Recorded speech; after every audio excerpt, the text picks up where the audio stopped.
Hello and welcome to my August wrap-up.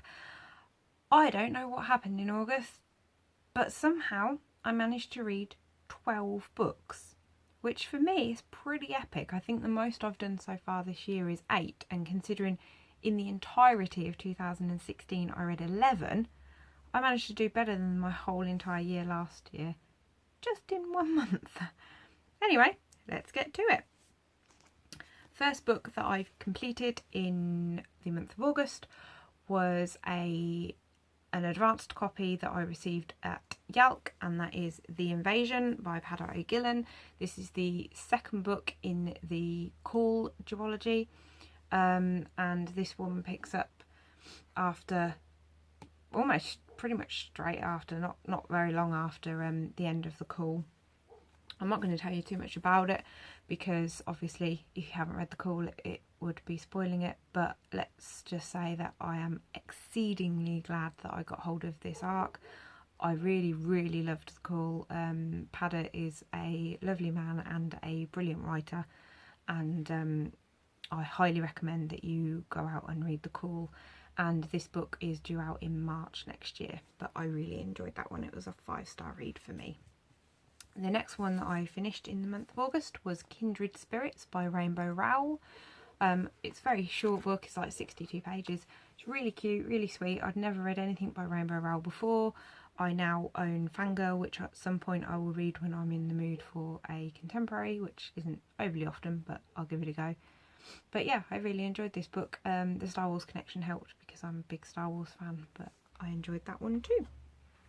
The third book that I finished in August, I actually started in July, and that was The Martian by Andy Weir. I really enjoyed it. It was really good. I found sometimes the science stuff just a little bit too much, but then I'm not overly scientifically minded. I'm good with numbers, but this like the more actual sciencey stuff just started to get on me. But it's a well-written book. I'm glad I read it, and I do really enjoy the film adaptation. So yeah. The next book that I finished in August was Daughter of the Burning City by Amanda Foody. I got this in my July Fairy Loot, I think it was. And I buddy read this with my best friend Caroline, and it was really good. I really enjoyed it. I loved the circus theme. I loved the murder mystery aspect of it. Overall, it was just a really solid read for me. I really enjoyed it. I know it's got mixed reviews online, but I had a good time reading it. It kept me and Caroline guessing, so it was really good. It was a really good one to buddy read, actually, because the way we do it is you read a certain number of chapters a day while we can, and then discuss what we think and what we feel, and that's a really good way to do this book, so I enjoyed that one. The next one that I finished was a audiobook, and that was Frostblood by Ellie Blake. Sorry about the glare. This was a really good book. I enjoyed it a lot. I found the narrator really good. She got the voice of the main character really well, and yeah, I've already pre-ordered the audiobook of Fireblood, which comes out sometime in September. I think it's like the 7th or 8th of September, so I'm really looking forward to that. It was predictable in places, and it's got a lot of your generic YA fantasy tropes, but overall I thought it was really good. It didn't detract from the story at all, and I enjoyed it. So the next one, all of the rest of these are because of I decided to take part in the reading quest for the month of August. It runs from I'm going to get the dates wrong now, like the 13th of August. Was it the 13th? I think it was the 13th of August, and it runs until the 10th of September. I'll leave the details down below, but yeah, all of these, so I think that helped that I had this goal and challenges to complete. The first one I completed, if you've seen my reading quest weekly wrap-ups, you'll know these, but anyway, the first one I completed was Podam Run, graphic novel volume 1, Black Squadron. Really enjoyed this. Love finding out more about Poe. He's my favourite character from the new Star Wars films. And yeah, it was just a nice, quick, easy read. Then the next one that I completed was The Dark Tower Gunslinger by Stephen King. Didn't like this at all. Still haven't managed to see the film yet because I've been ill. As you can probably tell, I'm sniffing a little bit. I'm just getting over the remnants of a cold, which wiped me out completely. So I haven't been to the cinema lately. But yeah, I really didn't like this book at all. It was boring, it dragged, and it's just not my kind of writing style, I don't think. Then the next that I read is a book that isn't out yet, but is coming out in like 3 or 4 days, I think.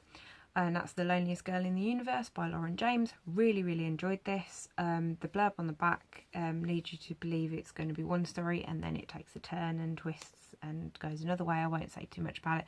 I also absolutely adore this cover because it's beautiful. And yeah, it was a solid 5-star read. Then the next book that I read was The Disappearances by Emily Bain Murphy. Really good mystery type book, mystery intrigue, and it's set in the 1940s in America during the war. And yeah, it's just a really interesting read. It was a Book Box Club book, and there was a talk with the author yesterday, but unfortunately I missed that completely because I completely forgot it was on, and because I've not been well, I've been sleeping a lot more when I get home from work, so I managed to miss that completely, which I'm so sorry about. But luckily the lovely girls from Book Box Club asked my question that I'd left in the forum anyway, so thankfully I have the minutes from that meeting to read later on. Then the next book that I read, that I listened to on audiobook, was The Gentleman's Guide to Vice and Virtue. This is the Owl Crate edition, which is why it's blue and not green. I really enjoyed this. It has fast become one of my favourite reads of the year. It's absolutely brilliant. I love the characters, I love the setting, I loved the narrator as well, which always helps. And yeah, overall, really solid read, and I recommend it. And then one before last is The Girl of Ink and Stars by Kieran Millward Hargrave. It's a middle grade book, children's book. It was good. It was a good story. Probably not one of my favourites, but it was interesting enough to read, and it was quite quick too. And then the last book that I actually finished yesterday, because today is the 1st of September, but I managed to finish this last night, and that is Shadow Black by Sebastian de Castell. This isn't actually out until October. I was granted an art copy for review by NetGalley, and oh my god, it's amazing. It's the second book in the Spellslinger series by Sebastian, and I adore it. It was a great read. It was really quick to read because I really wanted to get through it and see what was going to happen to Kellen and Ferius and Rikus, and yeah, I really it's a solid read. I highly recommend Spellslinger. If you haven't picked it up, then that would be something that I definitely encourage you to do. It's a great book, a proper good YA fantasy, and yeah, I absolutely adore the characters even more after reading that, and I can't wait for the next one. So yeah, that is my August wrap up. It is super long this month, which means that my September TBR will be in a completely different video. Thank you for staying with me if you've managed to make it this long. Sorry for the super long video, but it is the first month that I've ever read 12 books. So thank you for joining me, and I'll see you again soon. Bye!